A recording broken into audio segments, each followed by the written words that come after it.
Hello, everyone, and welcome back to another video. Sorry for the slight delay. Basically, I couldn't get it working, no OBS, so we're just live on StreamYard. I hope you are all well today. Good morning. This is Stephen, and alongside me is the most wonderful gentleman, Mr. Ahsan Naeem. Ahsan, how you doing, my friend? You good? I'm really good. How are you, mate? Mate, yeah, I'm good. I'm looking forward to talking about Manchester City. I feel like my current state of play right now, myself, I am tired and weary right now because I've had a tough night's sleep, which sort of suits the mood, I think, in a lot of the City fan base. But we know how quickly things can change, including your own mood, with a good day or whatever, or a good bit of news. So I'm looking forward, mate. I'm looking forward to just chatting about this and getting your perspective and maybe how you feel about the season so far. Guys, so what I say, of course, don't forget, check out the 9320 podcast if you haven't already. I'm just spamming the comment links already because it's absolutely ace over there. For the cost of a cup of coffee or a pint a month, whatever, you can get some of the best Manchester City content, if not the best City podcast content on the market right now. Go check it out. Of course, the lads, including like Lloyd, Howard, Ahsan himself, of course, and Stefan, do wonderful work over there, and plenty more as well that I've definitely forgot the names of who are involved in that podcast on a regular. Ahsan, anything else to add before I spam it even more in the chat? No, that you've done a great job of, but it is of brilliant over saying there. what I find it hard to say. So No, I thank you. say this always, but I always do believe 9320 is incredibly thorough, incredibly honest, and measured and concise, and maybe cutting when it needs to be at the same time. I think that's what you want from fan media, and that's how I feel.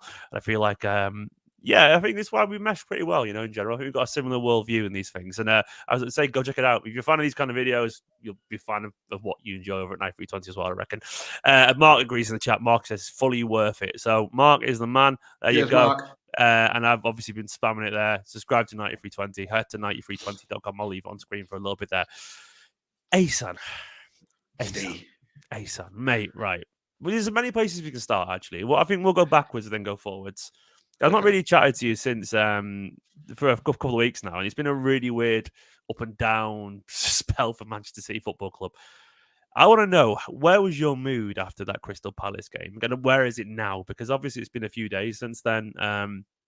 More than a few days. It's been a weird week or so. I've got to be honest. I think I was pretty flat after Palace. I don't think, for me, it's never really about.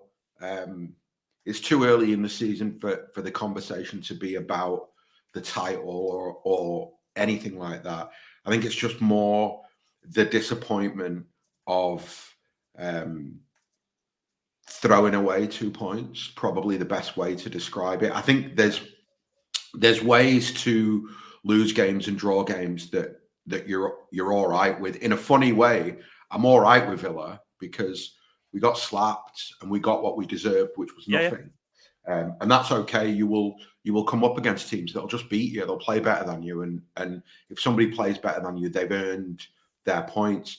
Palace didn't earn their points. Palace did nothing. I don't even think, even for the 2 goals, I don't think Palace do much of anything, really. I mean, it's all City pointing the gun at their own foot and pulling the trigger. So in the immediate aftermath, I was pretty flat because of that.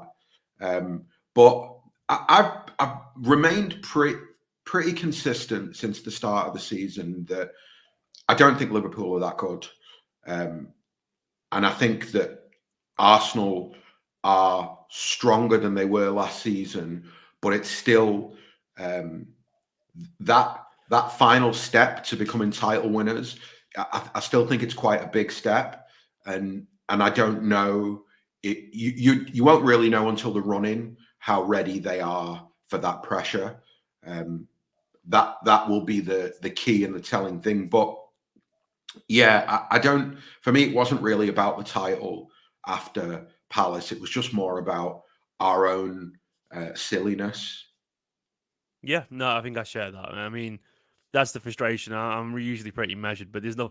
I understood why people were sort of just booing at full time. I don't the boom because of Manchester City. I think the boom because they're frustrated. And it's one of those things where it's the whole it's a sense of disappointment, isn't it? It's like, come on, and the frustrating thing for me is that you start to feel like an idiot as well because even though you're not, but you're there. Like I was there looking for 60 minutes, like, oh, we're playing pretty well here, you know. Like for most of the game, I was like, we were as Manchester City in inverted commas as I'd seen for a long time in that first half. I thought the control was there, the interchanging of players, moving around. We looked pretty fluid, you know. Everyone seemed sort of switched on, and we played quite well. And that's where my frustration came from. Seem that it is still there somewhere potentially. I don't know if we can keep it there, but it is. We still have that side to us very clearly, even without certain players. And that's where the frustration came from me because, like, look, if we can do it for, you know, I'd understand if this was. I'd even understand a little bit if this was Liverpool and we were 2-0 up, and then Salah belted to him for 20 yards in top corner because you're like. Because like that can happen, you know, because that is like, you know, world class finishes, and you're like, yeah, it's frustrating to drop points, and I'm sure there'd be some sort of inquest, but I sleep a little bit easier because I'd be like, well, he's just put it in for 20 yards in top corner twice, 2 free kicks. As much as I'd be moaning about the free kicks, but this was different, wasn't it? This was soft penalty, and everyone losing their jewels for a tap-in. You know, it's one of those things where that's what frustrated me. It's more the manner of it, and I think that's what sort of frustrated Pep a little bit as well. And Pep was actually quite reasonably reserved. Actually, which surprised me after. What did you make of Pep's reaction? Because he just talked about, oh, we just don't. He said we sort of. I can't remember the exact quote, but it was more along the lines of, "We're trying, but we just don't know how to win," or something like the moment. It's something like that, wasn't it? Where he was talking about how we just can't. I think one of Guardiola's strengths, I think, has always been that he's at his best when something goes wrong. Okay. I think that, you know, in general, I think that whether it's like the Premier League charges a year ago, or the cast stuff from 2 years ago, or you know, like even the Happy Flowers moment last season. Iconic. I think Pep knows how to deal with the collection of players that he's got. And I think the other thing that we on the review pod that we did yesterday or the day before, yesterday, we talked to Paul Balous, who wrote the book Pep City Making a Super Team, and Paul's been in and around Guardiola and the coaching team and the players over the last 12 months, and I think he made the point that Guardiola really trusts this group a lot, and so he gives them a lot of rope, and I think that they've almost set their own standards in that dressing room now, where they don't need, you know, Guardiola doesn't need to go into a press conference after after Palace and hammer anybody, because those players on that plane going to Saudi Arabia, I imagine it would have been, you know, really, really flat and downbeat flight, because they don't like drawing games, never mind losing. I think that, to their credit, they take what they do incredibly seriously, and the winning culture is such that if they underperform, they don't need Pep really to go into a press conference and hammer them, unless there's like an underlying. I don't think there's a. Well, last season where there was a sense of like people like when you could tell there was bad faces everywhere, and there was rumors about Cancelo and whatever, and everyone moaning. And I think that's where, and they weren't defending Rico Lewis, and he didn't sense the right attitude of the fight or the focus. And but you get the impression that if he's not doing that right now, he's not feeling that, which I guess points towards maybe what the different issue is. I was going to say there, but it feels I don't even know if that's even what I really mean or what I'm trying to get at, but. I guess what I would say, a simple question for you: is there an issue? You know, is there an issue? And if so, what would you put it down to? And if not, what's going on? You know, like that. You know, I think your starting point has got to be there's always issues, right? So no team is perfect, and no collection of players is perfect, and so, you know, I think that oftentimes our narratives, the conversations that we have, they're actually dictated by results rather than performances. We're having this conversation, even though for 70 minutes, that was probably one of the best performances, most complete performances that City have put together. And yet our conversation is very different.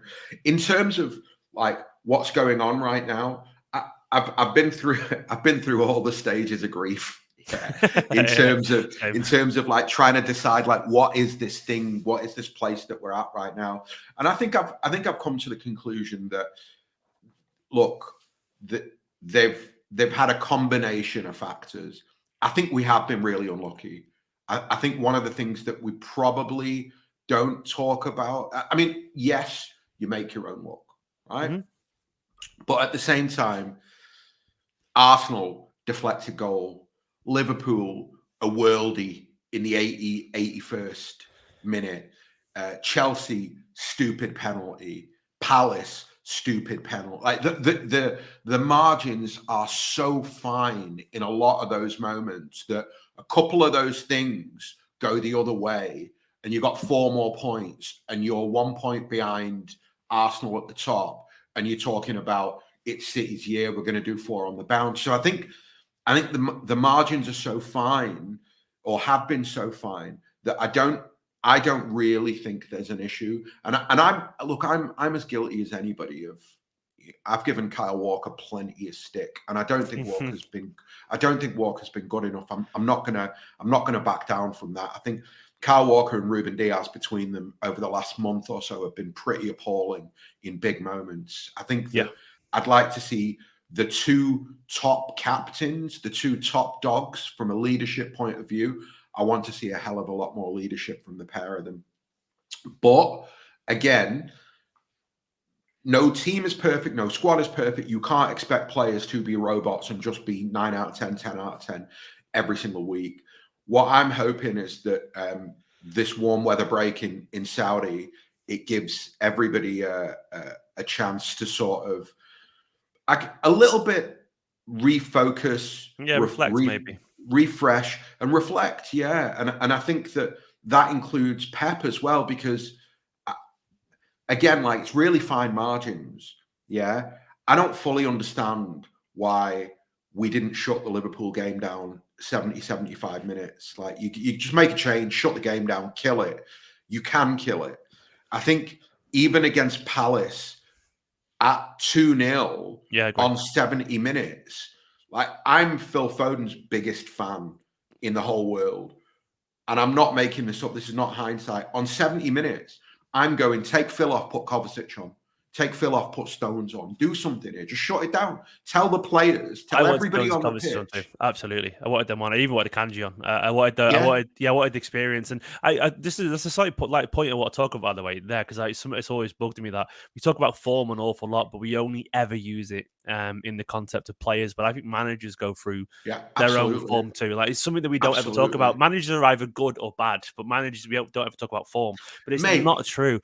But I really believe that. I think Pep right now, he's just making some things where I'm like, Pep, I feel like you're not making the right calls sometimes. And I can't teach Pep how to suck eggs, man. That man is literally the most glorious egg. You live or die by your decisions. Absolutely. And like, to me, given everything right now, is like, I understand actually. The thing that's slightly bugging me now is I understand sometimes why he does the whole not making any changes, because he's like, these players right now are super focused. They are the winners, blah, blah, blah. It's going so well, and they'll see the game out. That has worked so many times. But I would argue right now, if it was to find one issue, is that the players in the big moments aren't quite winning their battles. And that, I don't think it's down to lack of energy or lack of hunger. I think it's down to a lack of just maybe nerve or focus or what, because they made a few mistakes. So I would say it's more likely just to happen towards the end of the game, because they're aware it's happened so many times. And you're like, wow, I'm getting so close. Don't make a mistake. It's like when you do your driving test, you're like, so close. And the last corner, you just turn it wrong. You're like, because you were that close to doing it. And these players aren't holding the nerves. So I was thinking, Pep, just get ahead of the game right now. Bring on these players who know what they're coming on for, who are rested. Stones, you've seen the bigger picture. Akanji, who was great at the last 10 minutes of that Champions League final, who was wonderful. Bring on Kovacic to keep the ball a little bit. Shut the door. Just pass it around. Keep it tired. Keep it boring. He didn't do that, and he's just sort of invited mistakes. And I feel like his reaction. Sorry, go on, Steve. No, that was it. That was all I was going to say. Really, go for it. I think his I think that he knows, stood on that touchline with John Stones, that he's a little bit got to wear it himself as well, because he's desperate to get Stones on, and it's you should have been desperate to get Stones on as soon as Palace score, and you should have been that move. What I completely understand. Surely he did. What I completely understand is the idea that, for example, City Liverpool, the intensity of the game, 70 minutes in, you might go, you know what? I don't want to make a change here because if I put Yeah. a lad on and he's not up to the pace and the speed of Yeah, it, I get that. it's going to be a problem. I totally get that. Palace were playing dead and we're playing on the break. There's no momentum for you to lose by making a change. And I'd love to just ask him, what's the logic in a game like that where there isn't intensity? There isn't, actually, to my eyes, City's intensity has dropped already. The players are a little bit stuck between, they're just a little bit. What are we doing? Are we sticking? Are we twisting? Are we going to try and get a third, or are we going to sit back a little bit? Oh my God, Palace have scored. Oh, it's 2-1 now. Oh well, now we better sit back, and now we better not. You know what I mean? I just feel as though in a game state like that, where it feels like on the pitch they're not quite sure what the move is. I think as a manager, you can make a substitution to tell the players what they need to do next. And actually, the weird thing is, I've seen if City are 4-0 up, you see Guardiola do it. You'll see him make a change, which is quite obviously, all right, you can stop playing now. Shut up shop. Yeah. So he'll quite often do it when we've racked up a big score. But actually, I think Palace is the sort of game where sometimes you've got to make a call like that a little bit earlier. You've got to accept the fact that even if I think they're all playing well, I still think that the change, the freshness of mind, the freshness of legs, plus send a player on with a message, send Stones on with the message. To do this. Yeah. And also go to Rodri, right? Go to the leaders, go to Rodri, go to Bernardo, go to Diaz, go to Walker, and go, right, 20 minutes, nothing gets past us, lads. We're a wall here. And we all pass to each other, and nobody does anything daft, and no back heels on the edge of your own area, no little flicks, Or there's been a lot of conversation around leadership, and we lacked it. I find that hard. I find that hard because I'm going, if Walker, Diaz, Rodri, Bernardo are on the pitch, but they ain't Gundogan and De Bruyne, man. They ain't in terms of experience. I would say Walker is, but Walker. I don't think. Look, I don't think Walker's as smart as Gundogan that way. He's not. He hasn't got the ability to control the game himself that way. Or set the mood or tempo, or be the whole guy in the middle of the pitch. And De Bruyne is De Bruyne. And I agree. You're right. They do have the experience there. But I don't know if they have the talisman, if that makes sense in that way. Maybe they do. Maybe I'm wrong. Actually, do you know what? Against Palace, they absolutely do have enough there. They have enough. There needs to be, I think that there needs to be a little bit more personal responsibility on the pitch in moments like that. I can critique Pep and be like, I'm not sure what the sub plan is here, but I'm not giving the players a pass in that, look, I'm sorry, that collection of players on that pitch at 2-0 up, I shouldn't need to send John Stones on the pitch to tell you lot what needs to happen for the next 20 minutes. You should just know. Yeah. It's not, it's not. Bernardo Silva has been at City as long as Guardiola has. Kyle Walker's been at City as long as Guardiola has. So Rodri. Yeah, they all have, Rodri has been the center point, the lighthouse of this football team over the last 3 years. I think there was so much experience, so much know-how on that pitch. I think a little bit rather than leadership, right? Because I think, or maybe it's about how you define leadership. Because for me, I think a little bit what's missing, or at least what I've not seen, is somebody walking around and talking to players in the way that Kev will go to a player, point his finger at him and go, that's what I think it is. You stand here, right? I've got a sort of confession. It's I think I judged leadership wrong. I was on the Overlap a while back, and I was having a debate with Gary Neville about leadership, and I was talking about at the time, and he was right looking back, because I guess he knows more than us about leadership on a football pitch because he's been there. And I think his point is, I was talking about, he was talking about Arsenal. I was like, no, they've signed some experienced players there. Jesus is passionate. And I was like, Zinchenko can be a bit of a. And I was thinking that Zinchenko is a sort of bit of a leader in terms of his passion, and Neville, no, he's not. And I think I know what Neville meant now. Neville said he's more implied he's more like a leader in the way that he was.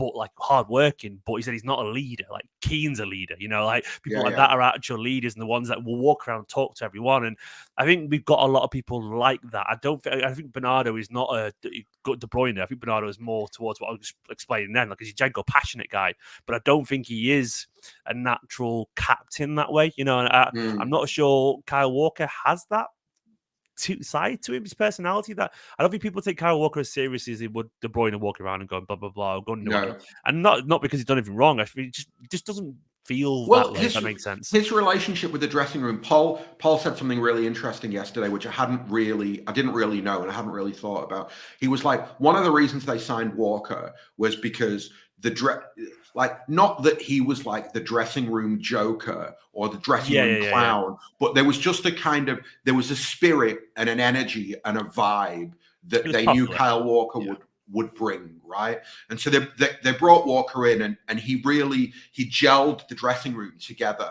because he brought a kind of, you know, he's a good lad and he's a funny lad and everybody loves him. Typical Jack the Lad vibe, yeah. But I don't want to. Like I don't want to do down how important that is. You need you're right. that. Absolutely. You need guys in the dressing room who knit everything together. And when everything's a bit shit, guys that'll cheer everybody up. Yeah. But for me, actually, that's not the kind of leadership that I think from a captain in a City dressing room. I don't think that that's what you need. I think they need somebody to just walk around and remind them in the simplest terms, don't be a dickhead.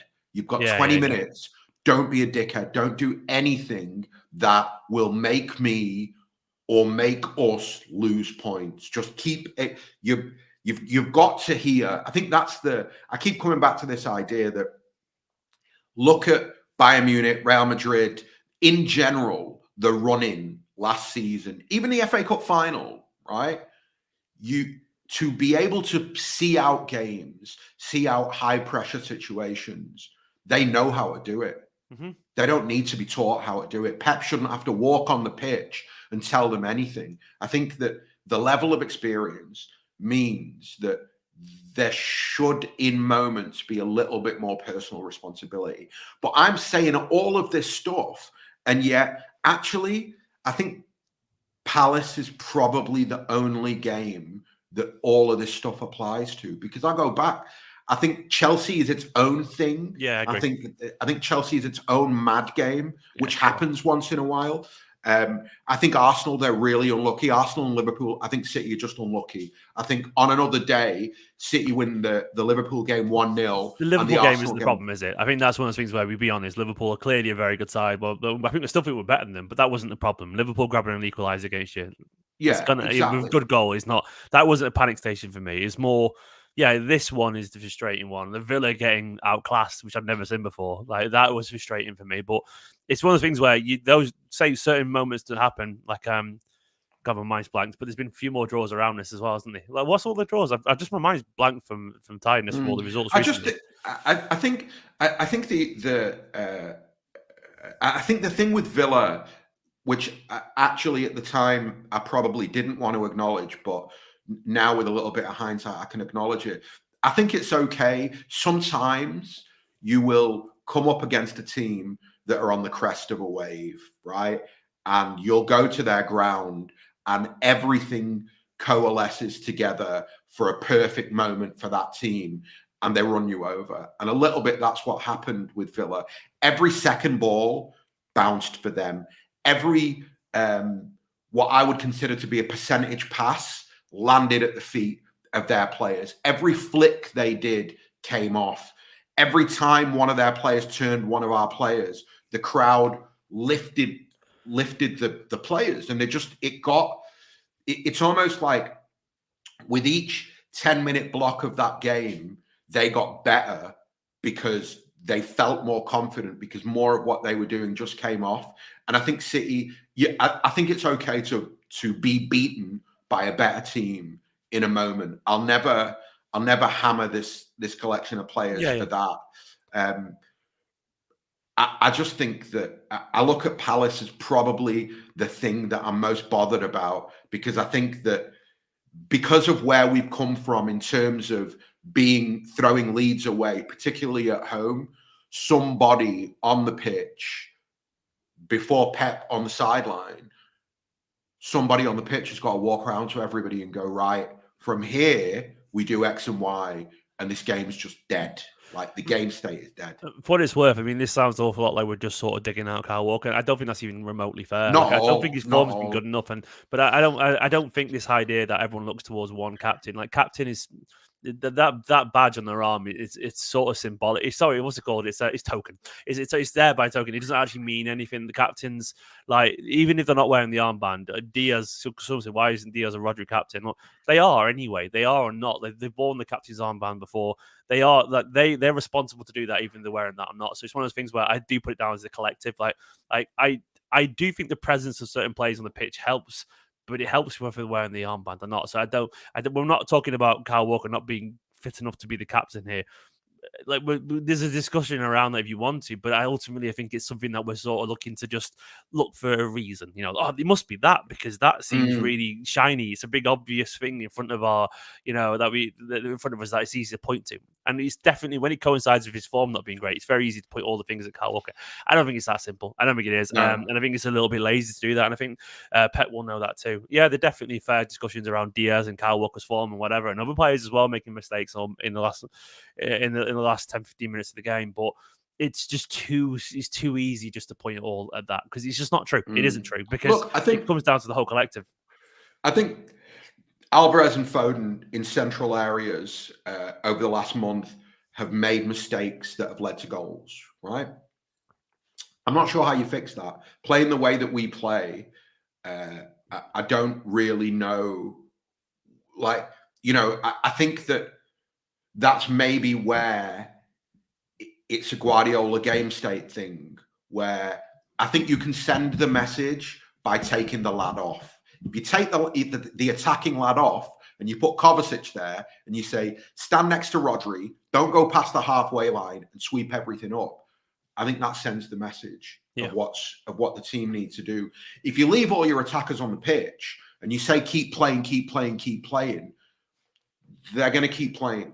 And that giveaway that you do 15 minutes into a game that comes to nothing, suddenly at 2-1, the same giveaway leads to a penalty because everybody's head goes, because everybody's like, oh my God, they're attacking. Oh my God, it's 2-1. There's only 15 minutes left. What, do you know what I mean? Like, the anxiety kicks in a little bit. So, but look, I think it's important to push this forward and go, whatever happens against Palace, you watch Liverpool United on the Sunday evening and you go, these are shite, right? The Scousers ain't winning the league. So they're out of the conversation for me. I don't think they're anywhere near, like, they need to keep everybody fit. I think they Alexis McAllister's injured. They don't look like the same team.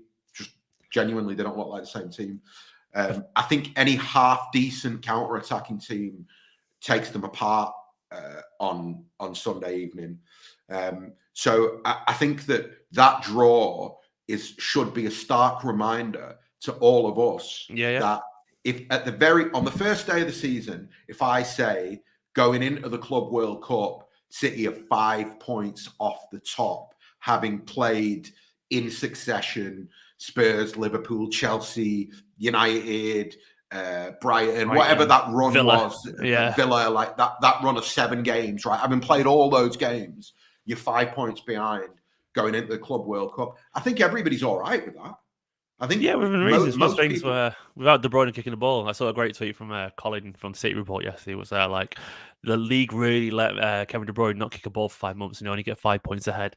I'll get onto that in a second. I'll quickly get to a super chat from Masoom. Thank you so much for the super chat earlier, mate. He said, "Morning, Stephen Nathan. Hope you guys are well. To be honest, we are due an off season, but how we are doing it feels daft." And I think that's I think that some sort of sums up the frustration for most people.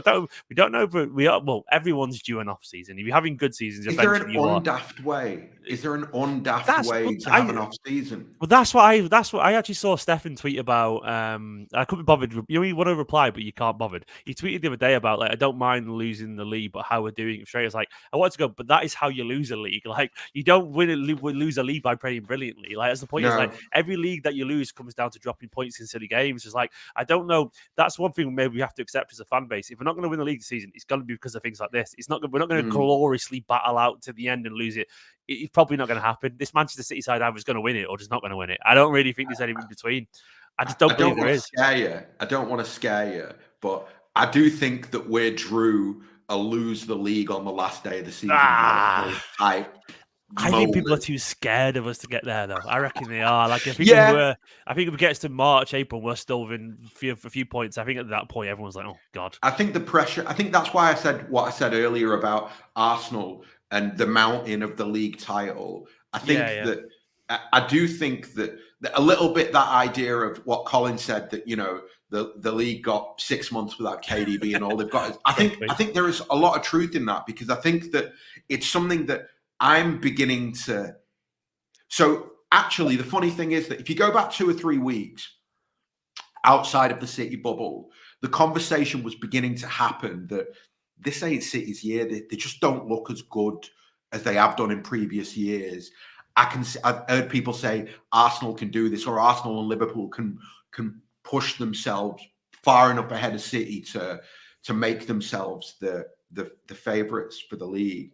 And actually, what's happened in the last 7 days is everybody's gone back to, City going to win this league. You know why? Because of exactly that thing of everybody's watched City do loads of dumb things, throw loads of leads away, but they're only 5 points behind.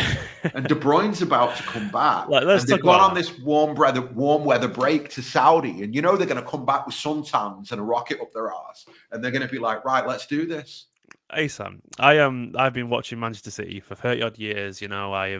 I've had a million different careers. I've been in bands. I've done this. I've whatever. I've married. I've got a kid. I've got a house. I've got family, and I've got real world issues. And last night I was scrolling Twitter and I saw a photo of Kevin De Bruyne in training. Like, honestly, I was like a child. I was there just going, "Oh, Nicola, look how Nunes looks at and Converse looks at De Bruyne." She didn't care. She was scrolling TikTok, but she humored me anyway. And I was there like, why am I acting like a 15-year-old trying to show the parents some of the like a fan cam essentially? And but the point is, like, my reaction to De Bruyne back there was pure, absolute adoration. I was there. I was just giddy. And he's just literally posted some photos actually saying that feeling of him training, kicking the ball on Twitter right now, Kevin De Bruyne. But like the looking at the faces, and look, I'm not trying to find something that isn't there, but looking at the faces of like Kovacic and Nunes and Vardiel, you've seen that little clip, I presume, right? Yeah. I'm walking into training and seeing Kev look fresh. He looks like he looks fresh. He really does, man. He looks like he's almost like he's in. This is the worry at the same time, but it almost feels like he's just grown in stature, because they say in general absence makes the heart grow stronger, and it is true. Sometimes you need to forget what you have to appreciate it even more. There's a worry because we don't know. It's a lot of pressure for a guy who's got a serious injury at his age to come back. But it's almost unquestionable the impact that Kevin De Bruyne's presence will have on this team around, the squad in Saudi Arabia. And is it too much to ask? Is it a realistic hope? Can KDB in the new year or February or whatever? Can he push us on this way? Yes. And how do you feel about him coming back? Are you excited as well? Obviously, massively so. I think it's like, I think for me, kind of Kev's return. For me, it's like, refinding your favorite coat or your favorite pair of jeans that you sort of almost forgotten that you own. Yeah. Then you open your cupboard one day and there's you pull a tenner them out in there as well. And you're just like, oh my God, I'm going to wear these every day now because I've forgotten that I have them. So I think I think the thing with Kev is that I'm going to make a bold prediction because I love making bold predictions. I think he's going to come back an all-round better footballer than the one who got injured, because I think that one of the things that he said in the interview he did a couple of months ago, which actually I found really interesting, is he was talking about how in his entire professional career, from when he started playing at Genk, he's never had this long off. He's never had 5 months away from football. Yeah.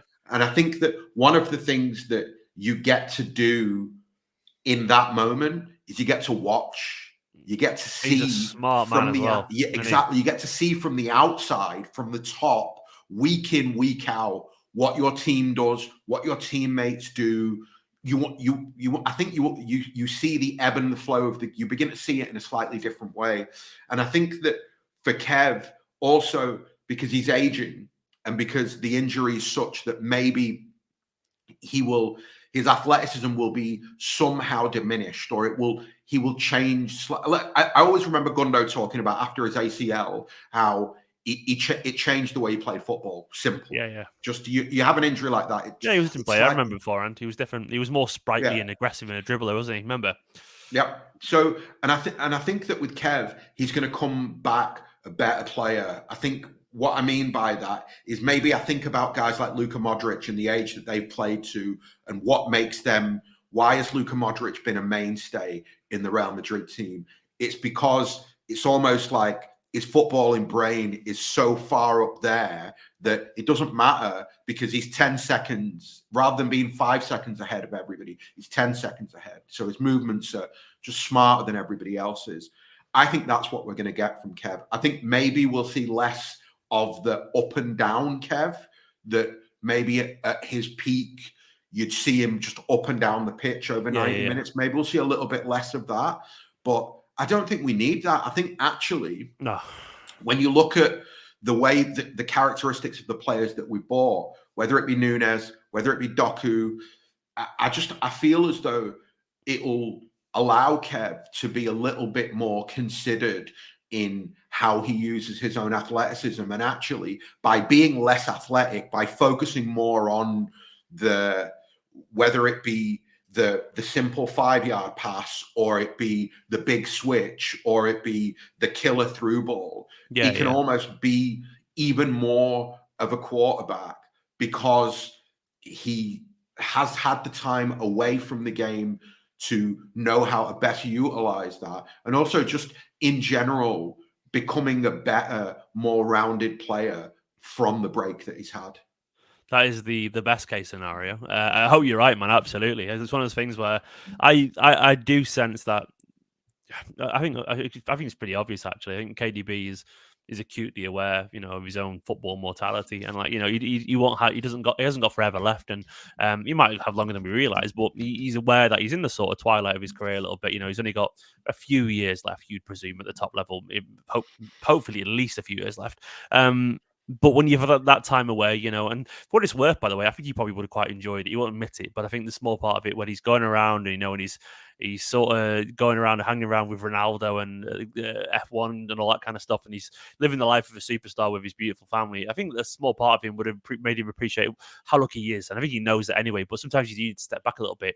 And where I'm going with this is that I think he knows the football has brought him this. I think he's looking at his team, understanding that actually his team need him right now. He is a leader. He's got a great life. This club loves him, and he wants to play football again. He's ready to play football again, and he is. And to be honest, in my opinion, you saw that it's only a clip of him. And look, I'm just probably, I'm definitely sort of maybe seeing what I want to see to an extent. But look, a man who was happy to be back, and I think he actually is, and I think he understands that this is his life, and this is his team, and this team need him right now. And I think if you're Kevin De Bruyne, and he always feels needed, but particularly needed, and you come back and.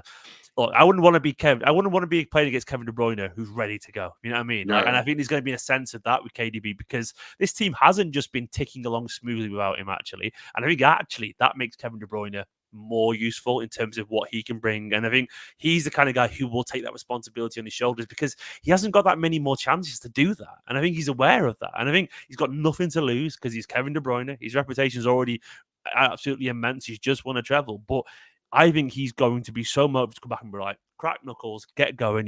This is my side, and I think we might see some changes to the game. Could take him a little bit of time to realise that, but as long as he's still got the right foot, and his left foot, to be fair, as long as he can still whip in across, or absolutely wallop it in the top corner from 20 yards, which I don't think many things are going to stop him doing that for what it's worth. I'm excited. I just. It's okay to heap expectation on him as well. I think that if you can't look at your best player objectively and go, him coming back from a long injury when he's also one of the club captains, one of the senior players. If you can't put He's the club captain, expectation by on the way. him, We forget about that, exactly. by the way. He is. So He was armbanded against Burnley at the start of the season, then obviously went off and walked over. So he is the club captain, and he is our best player. Yeah. So I'm okay with the idea of putting a lot of expectation on Kevin. I'm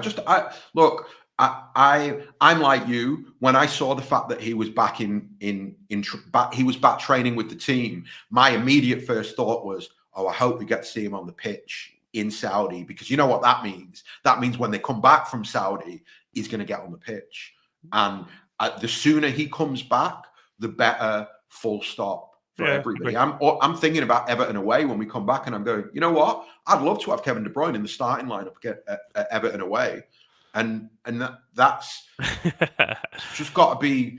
You can't not be excited by that stuff. Do you know what I mean? Like he's so important, and he always has been. That I'm not playing down Kevin De Bruyne's return. No, you're right. Actually, I don't think you want us to patronise that way either. Because does anyone play down the importance of Messi or Ronaldo? Would anyone play down those players? No, of course they wouldn't. He is that good, and he is that guy for a reason. These people at the top of the game, they don't feel that pressure. That's why he's Kevin De Bruyne. Do you think Salah for Liverpool, he was off? Do you think he'd be like, oh, everyone wants me to come back? No, he'd be like, I'm coming back. I'm Mo Salah. You know, like, of course he's going to the AFCON. I didn't even realise that there was an AFCON coming up, and he's going to the AFCON in January. And I think he missed about 2 or 3 games, which is not terrible, but it's enough, you know. It's enough, bro. Yeah. It's definitely enough. And someone said out in the chat, Ahsan, aren't you rushing him early for Everton? Look, he'll play when he's ready. Look, we forget, like, he's not. No, but that's not the point. That's not my point. My point is not force him into the team at Everton. On the contrary, like, I want them to take their time. My point is, seeing him in full training, my immediate next thought was, I wonder if we'll see him on the pitch. And I know that if he gets half hour in Saudi Arabia, my immediate next thought will be, I wonder if they've got an eye on Everton. I wonder if they can get him on the pitch at Everton. I think that with Kev, he could be so influential to the final third of the season that I don't want to rush him at all. On the contrary, I want them to take their time and really feel like when he comes back, he said himself, he played the last 6 weeks of last season knowing he'd got a hamstring injury. Yeah. Right? I don't want that this season. I want the opposite of that. I want him going into the run-in feeling like I've never felt fresher.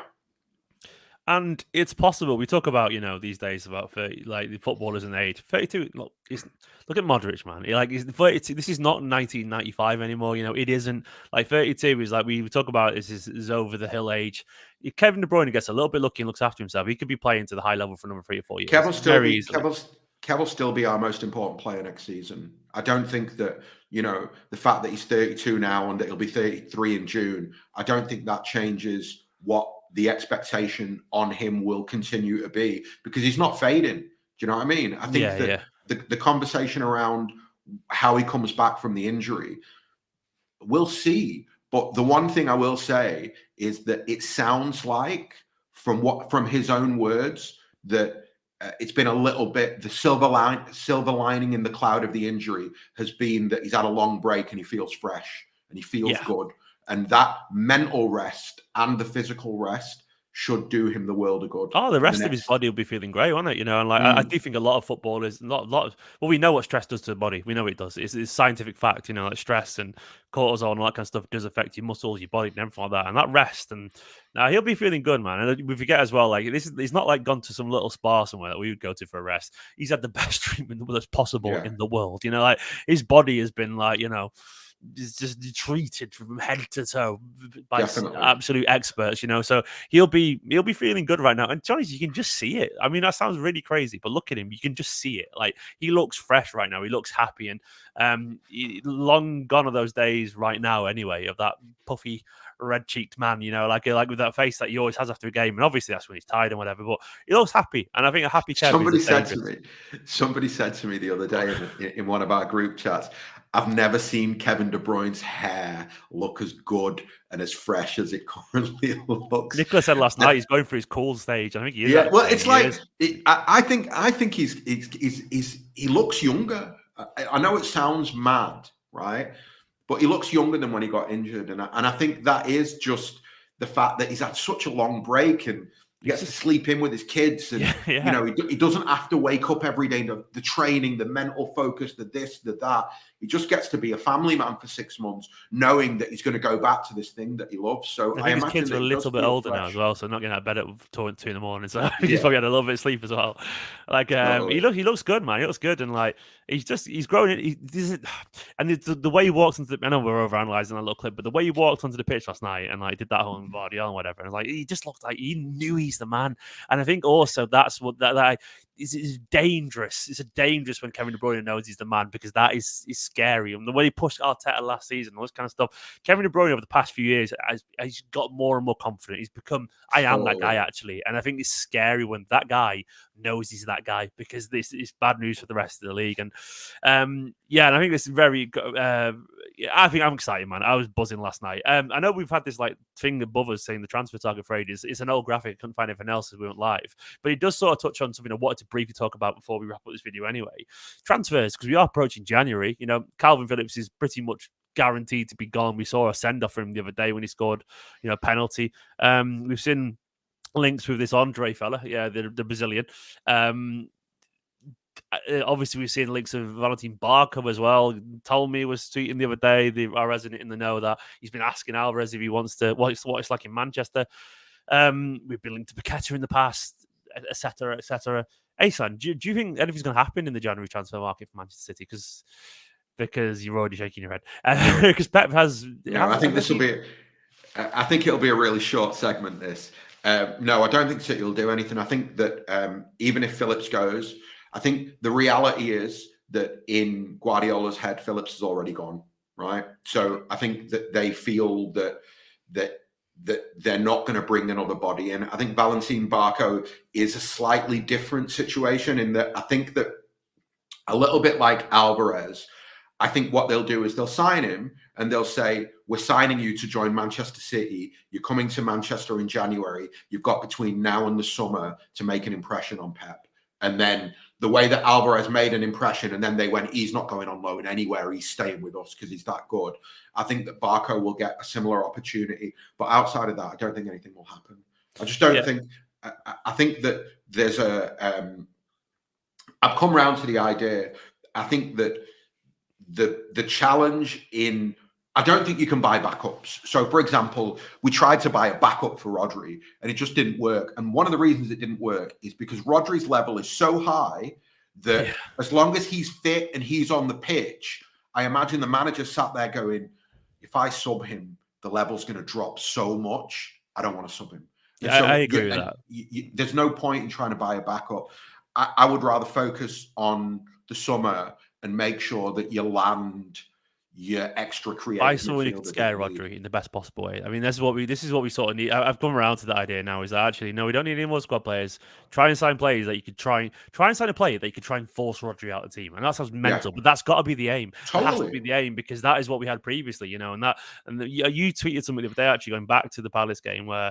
And it made me sort of kind of reflect a little bit. You said, Gundogan and Mahrez on the bench, they're coming on because, mainly because the quality they get, the Pep way and all this kind of stuff. And it's a sort of side point, this, but it made me think about, previously we had like what we've lost in the last 18 months of players that Pep trusted, is really high. It's an awful lot. And I want to go back to that. I don't mind a small squad if it's high quality, and I think there's a little bit of a quality lacking right now, and a lot of it could come in time. I am aware of that. I think they've got to give Núñez and Kovacic the opportunity between now and the end of the season to show what their level will be, and then based on that, they can decide in the summer what they want to do next. But I don't think anything will happen in January. And I'm a little bit all right with that. I think that with Kev coming back, hopefully Stone stays fit, even adding just Valentin Barco, interesting player. I wonder whether Pep sees him as a left back or whether, because he's such a playmaker in a way that it'll be interesting to see how Guardiola views him if he comes in. And then, if that's my starting position, if they do end up signing Andre, then that's just a bonus. Do you know what I mean? But my starting position is definitely, I don't think they'll do anything. Last thing, we've not even mentioned it. Club World Cup tonight. Are you excited for it, man? No. I mean, I'm going to watch it. In fact, that's not fair. Am I excited for it? I always like to watch friendlies because like it's mad to see what Pep's going to do. But I mean, no, you're not wrong to say that. Technically, lad, I've been calling it a warm weather training camp. Oh, mate, do you know what? Like, I know it's a bit scouse this, but it isn't very scouse, and I'm aware I'm falling into the trap.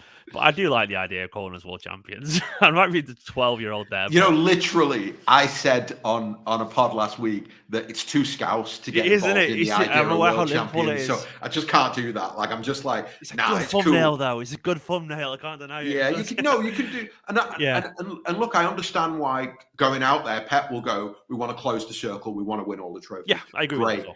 But am I asked? Not even remotely. If we got slapped 4-0 tonight, unless somebody got injured, I'd sort of shrug my shoulders and go, all right, let's play the next game. I must admit, we don't need to lose the Club World Cup right now, though, because that's seen as a gimme. Like, it would not be good to go out to Urara Red Diamonds, and then lose oh, mate, like, it would not. And to be honest, as Linny said, actually, you get a little badge on your chest, and there's something about just completing football. I think there's something about that, I